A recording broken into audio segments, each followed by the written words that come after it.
Bismillahirrahmanirrahim. Assalamualaikum warahmatullahi wabarakatuh. Tema kali ini kita akan membahas tentang biografi Nabi Muhammad SAW. Nabi Muhammad SAW dilahirkan dari nasab yang luhur. Nabi Muhammad SAW adalah nabi terakhir yang diutus oleh Allah Subhanahu wa taala, disebut sebagai nabi yang paling mulia di antara para utusan Allah Subhanahu wa taala.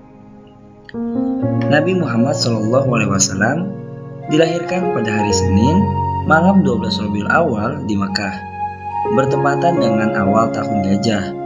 Nabi Muhammad SAW mempunyai nama lengkap, yaitu Muhammad bin Abdullah bin Abdul Muthalib bin Hashim bin Abdul Manaf bin Qusay bin Kilab bin Murrah bin Ka'ab bin Lu'ay bin Ghalib bin Fihr bin Malik bin Nadhr bin Kinanah bin Khuzaimah bin Mudrikah bin Ilyas bin Mudhar bin Nizar bin Ma'ad bin Adnan, dan selanjutnya bertemu dengan garis keturunan beliau dengan Nabi Ismail alaihissalam. Sementara garis keturunan beliau dari sisi ibunya adalah Muhammad bin Aminah binti Wahab bin Abdi Manaf bin Zuhrah bin Kilab. Dengan demikian, garis keturunan beliau dari sisi ayah dan ibu bertemu pada kakek beliau, yaitu Kilab. Selanjutnya adalah tanda-tanda kenabian Nabi Muhammad SAW.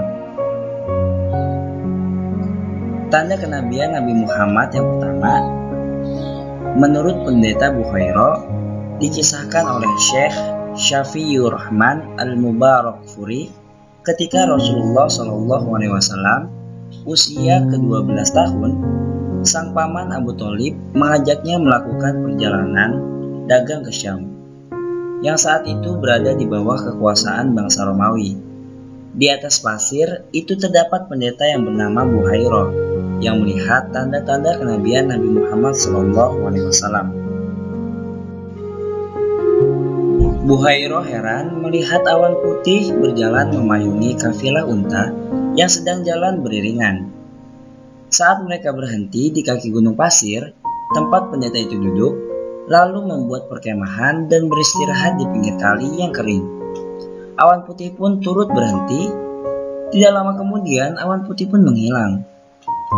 Melihat hal itu, batin Bukhairo merasa yakin terhadap apa yang sudah tertera di dalam kitab, bahwa akan muncul seorang nabi terakhir untuk seluruh manusia dan akan diagung-agungkan oleh semua orang. Bukhairo menanyakan banyak hal kepada beliau tentang kondisi tidur beliau, postur tubuh beliau, dan masalah-masalah yang lainnya. Rasulullah SAW menjawab apa yang dia tanyakan, dan semua jawaban Rasulullah SAW sesuai dengan apa yang diketahui. Kemudian Bukhairo melihat punggung Rasulullah SAW, dan ia melihat tanda kenabian yang ada di antara kedua pundak, persis seperti ciri-ciri Nabi yang diketahuinya.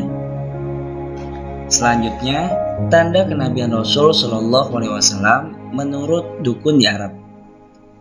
Ibnu Ishaq menguraikan berbagai kabar tentang tanda-tanda nubuat pada diri Nabi Muhammad SAW yang sempat dilihat dan dirasakan oleh para dukun Arab, rohib Yahudi, dan pendeta Nasrani menjelang penobatannya sebagai Rasulullah SAW. Dalam riwayat sahih lainnya, sebenarnya menjelang Zaid ibnu Sa'nah pernah menyatakan semua tanda kenabian Nabi Muhammad SAW terlihat dari wajahnya ketika menatapnya, kecuali dua hal, yaitu wawasannya yang melebihi batas kewajaran, maka ia pun terus bergaul dengan Nabi Muhammad SAW hingga yakin akan kedua hal tersebut. Selanjutnya, tanda kenabian Nabi Muhammad SAW menurut ibunya. Siti Aminah mimpi keluar cahaya yang sangat terang dari perutnya sehingga memancarkan dan bisa melihat bangunan tinggi yang terletak di kota Syam. Halimatus Sa'diyah, ibu yang menyusui Nabi Muhammad SAW, mendapatkan banyak keajaiban ketika merawat dan menyusui Nabi Muhammad SAW. Ketika Nabi ikut bersama pamannya dan Bukhairah melihat awan yang selalu mengikuti Nabi Muhammad SAW, pohon yang merunduk ketika Nabi sedang berteduh, dan ada tanda di pundak Nabi seperti orang yang dibekam. Sekian dulu pertemuan kali ini, semoga bermanfaat. Wassalamualaikum warahmatullahi wabarakatuh.